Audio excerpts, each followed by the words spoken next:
These are 3 of the most broken builds in each major title. Whether you agree or disagree, just leave me a comment and let me know what you want me to cover next. Starting with Demon Souls. First, we have to talk about magic builds. Come on, it wouldn't be broken if we didn't start with this. Demon Souls has arguably some of the most overpowered, versatile magic builds in the entire lineup. And that's saying something considering its predecessors. Typically, these look like using the silver or wood catalyst alongside the crisp blade for the increased magic damage, and then switching to the crescent falchion when it's time to go in for some sweet R1s, which with the infusion already scales off of your magic stat. And here's the kicker, it even adds mana regeneration. But if you want to ascend even more, using Talisman of the Beast to allow for the use of miracles so you can get your magic and faith up high, this will outclass anything. Of course, you will be using Homing Soul Arrow, Soul Ray, and then Fireball with probably the most broken of them all, Firestorm, an absolute pillar of destruction for any boss that you could fight. Next, we can't ignore our strength chads, so I'm gonna have to pick the Dragon Bone Smasher. It's strength. What else is there to know? It hits like a truck, permanently staggers enemies back into Kingsfield, and melts HP bars with a big stick, all while the slowest thing you'll ever use but patience is just the strength lifestyle.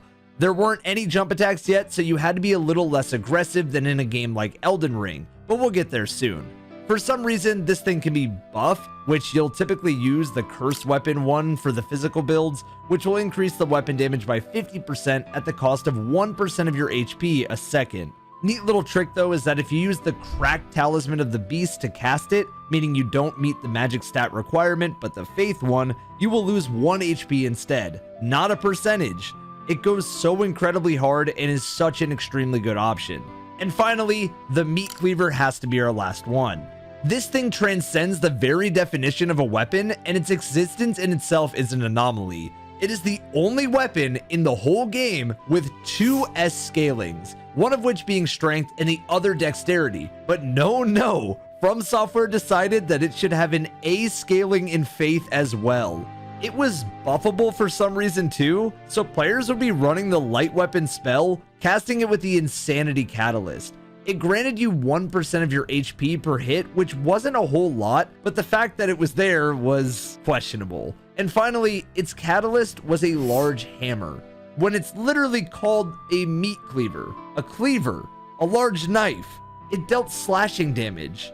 Yeah, I still have no clue why, but now we must move on to Dark Souls. Dark Souls had some nasty builds, and I think an iconic starting point would be the Black Knight weapon builds. Whether it was the Great Sword, the Great Axe, the Ultra Great Sword, or the Halberd, they were all so damn strong. At least 3 of them could be taken advantage of almost immediately after arriving in Lordran, meaning you could beeline it for your build at the start of the game. And even with the minimum stat requirement, you would be pumping out so much damage into bosses that it would make getting better stats a non-issue completely. Even with the standard Fap Ring, Havel Ring, and Power Within build, it cleaned house flawlessly, and it had a 20% damage bonus to demon enemies. It did have drawbacks, being that you weren't guaranteed to have it drop, and their scalings weren't the greatest in the world, but when you saw the health bar drop, you would forget all your worries. The Halberd was also one of the most common speedrunning options for a reason. The next was a Pyromancer build from the swamps.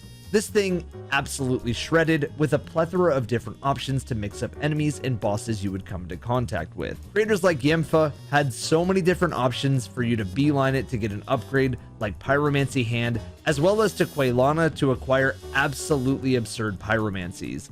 You got things like the simple Fireball, but as you progressed, you got Great Combustion, Fire Tempest, which decimated any enemies in the vicinity if you could get it off. Fire Surge was a flamethrower straight from your hand, and do I even need to mention the Great Chaos Fireball? It is the dark bead of pyromancy. Pair any of these with the Power Within, Bellowing Dragon Crest Ring, and then the Dust Crown, and you would demolish anything you would come into contact with. Even the Lost Izalith enemies literally made of fire. Speaking of that combo, it doesn't work nearly as well as it did with the Sorcery build, specifically a Dark Sorcerer build. Forgetting all of the potential and infamous Twink builds, this thing was probably one of the most well-known broken builds in the entire game. The biggest drawback to this one was that if you wanted to see its fullest potential, you would be getting this all the way in the end of the game. But that really doesn't matter in the slightest, as the options you had are really bountiful until you got to that point. The Crystal Soul Spear, the Homing Crystal Soul Mass, any of the Soul Arrows, and then the Dark Orb and the Dark Bead, especially the Dark Bead. This thing would just decimate anything that was unfortunate enough to come into contact with it, with an insane casting speed, and more so when you're at point blank. It was simply just that strong. If you wanted the power of 1,000 souls, this is where you wanted to look. Dark Souls 2 works a bit weird. Of course, there will be some things that work way better than others, but in this game there was a lot of variety with many viable options, so we're going to hit you guys with some pretty well-known ones too. Starting with the Rapier. This is probably the best thing you could possibly build into this game. It's super fast with pokes in huge rapid succession. It could be buffed, infused, and would do just insane amounts of damage to any boss, even the ones with the most versatile movement. You had to get your adaptability, agility, and dex high, and run the Ring of Blades for more physical damage, Flynn's Ring for more damage for a smaller build, and Old Leo's Ring, which increased thrusting damage, but it was still fine on its own. If you somehow never heard of this weapon, trust me, boot up the game today and beeline it for the Rapier. The output is just insane. Now we need to mention the hexes. If it's not clear already, there's a theme with this magic being at the forefront of broken builds in these games, and that's just how it is. It's really hard to balance magic. There was so much variety with magic in this game that it's insane, especially hexing. Returning from Dark Souls 1, you'd want to pick up the Dark Orb, as it's infamous in this game for being a pillar of spamming in both PvE and PvP. The range is decent, but a lot of the output comes from using the fast casting. The Sunset Staff, which allows around 75 casts at 500 damage each with insane stagger potential, as it shares the hidden hex function of the stamina drain. And finally, we have to talk about the Bone Fist. I know some might have preferred another build here, but it needs to be mentioned. The damage and specs for a single Bone Fist is pretty good, and respectable and all, but the real brokenness came from power stance in these bad boys. Obviously, you could try different things with fist weapons like the Castus, but getting to 45 strength and 45 dex alongside another Bone Fist, it will let you perform actual Street Fighter moves on cooldown against huge mobs of enemies, whether it was a giant Hadouken or beating them down. Running your typical Rings of Blades, Flynn Ring, and Stone Ring was a great idea, but a fun fact is that you do more poise damage with these than the game tells you, so the Stone Ring may honestly not have been needed. These could also be infused, so you have a few options on what to spec into. It's not a hot take at all to say that Dark Souls 2 was a good game on its own, but you could get so much fun out of using fun weapons like these. With Bloodborne, it was really a special case because there wasn't any particular bunch of weapons that completely trivialized the game. There were really good options, but genuinely, most weapons were viable. That being said, let's reintroduce the Saw Cleaver. This thing was like the Sellsword Twin Blades in Dark Souls 3, because you got it immediately and had it carry you through the whole game, and it was absolutely perfect for anyone who was both slightly familiar with Bloodborne's mechanics and who enjoyed a good share of R1 spamming. When you became a master at the parry and punish gameplay, the thing just absolutely shredded bosses' health bars, and even more so to particular foes because of its hidden serration bonus, giving it a 20% damage increase to beast enemies. The only drawback was that the transform state of the weapon wasn't anything special, apart from using the transform attacks, but overall it was just a solid weapon. I said there wasn't anything really that trivialized the game, and I have to say there might be one exception to that rule. The Whirl of Jigsaw, or the infamous Souls Pizza Cutter, the L2 to credits weapon. While this thing was no Serpent Hunter from the Elden Ring glitch, for the game it was in, it packed a huge punch. Upgrading it a fair bit on its own was amazing, but if you utilize fire paper and beast blood pellets, you would have a fine weapon that shredded beasts like you're chopping down a whole redwood forest. Speaking of beasts, this weapon also had the serrated ability attached to it, and of course that means it was going to ruin any form of beast type enemies. That didn't mean you couldn't touch other large bosses, because trust me, you could. Oh yeah, and finding some good gems too. I've heard you could 1 to 2 shot bosses, just what I've heard. And finally, we're going with a Shikage Blood Tinge build. This thing was so strong that it literally also killed the wielder. Some players struggled with figuring out the rhythm of this build and the potential that this thing had, but as soon as it clicked, so too did the boss hunts. Blood damage did a lot of damage to most enemies and bosses in the game, so abusing the transformed state and unsheath was ideal for any player. If you got yourself some decent blood gems and maybe a health regen one too, you'd have yourself a damn good weapon. The stat investment was also not as high as you might think, so you didn't have to worry about that either. And if you're worried about commitment, you could have always just spammed your firearms. You were spec'd into Blood Tinge after all. Moving on to Dark Souls 3, we gotta mention that it shares a similarity to Dark Souls 2. Obviously, apart from a few builds, they made this game relatively balanced. There is a few no-no weapons, but most of them were actually kind of viable. So apart from this next weapon, it's hard to determine what exactly would fit up here, as a lot of them have good stuff in this game. That being said, the pinnacle of a broken option in this game is going to have to be the previously mentioned Sellsword Twin Blades. A broken weapon with a fun moveset was always going to prove to be one of the most popular ones too.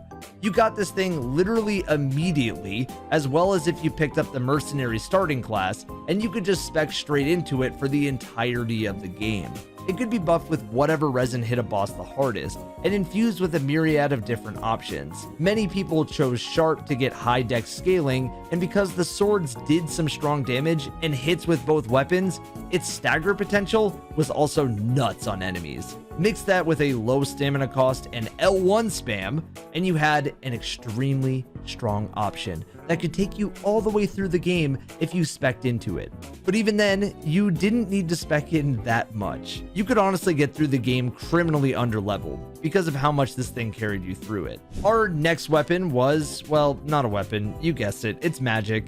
To be honest, it's really hard to beat the Twin Blades, but with Dark Souls, magic was going to be at the top. Again, there were plenty of options you could play around and many different staves and catalysts, but the main options were going to be the Great Heavy Soul Arrow, Great Soul Arrow, and Pestilent Mist for bosses that have a lot of good punishment opportunities. If you're not too fussed about stats, you could have also put some into Faith and used miracles like Rapport to make it even more fun in group mob encounters. A lot of the equipment you'll want to use are brought back from previous Dark Souls games. Go figure, like the Crown of Dusk. Overall, a really fun option if you're looking into the playstyle. Oh yeah, and if you pair the Moonlight Greatsword with an intelligent build, that was also a good idea. Finally, for funsies, I'm going to pick the Ring Knight paired Greatswords. Maybe not the best thing in the whole game, but oh my god were these things fun to use if you paired it with that armor set, which in my opinion looked absolutely amazing. You'll just look even better with the swords. For a while, a lot of people spammed these weapons in PvP, and while it felt like war back then in Anor Londo fight clubs, Power Stance Greatswords in Elden Ring made me reminisce back to this moment.